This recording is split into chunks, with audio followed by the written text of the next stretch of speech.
Nah,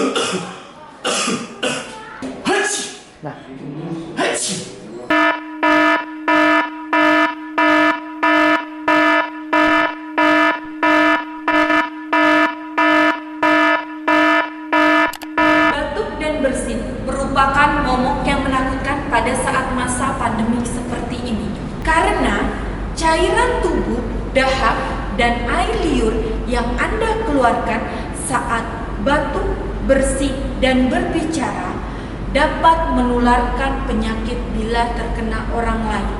Untuk itu, batuk dan bersin pun ada etika dan caranya yang baik dan benar sehingga tidak merugikan orang lain. Yuk kita simak tata cara etika batuk dan bersin yang benar.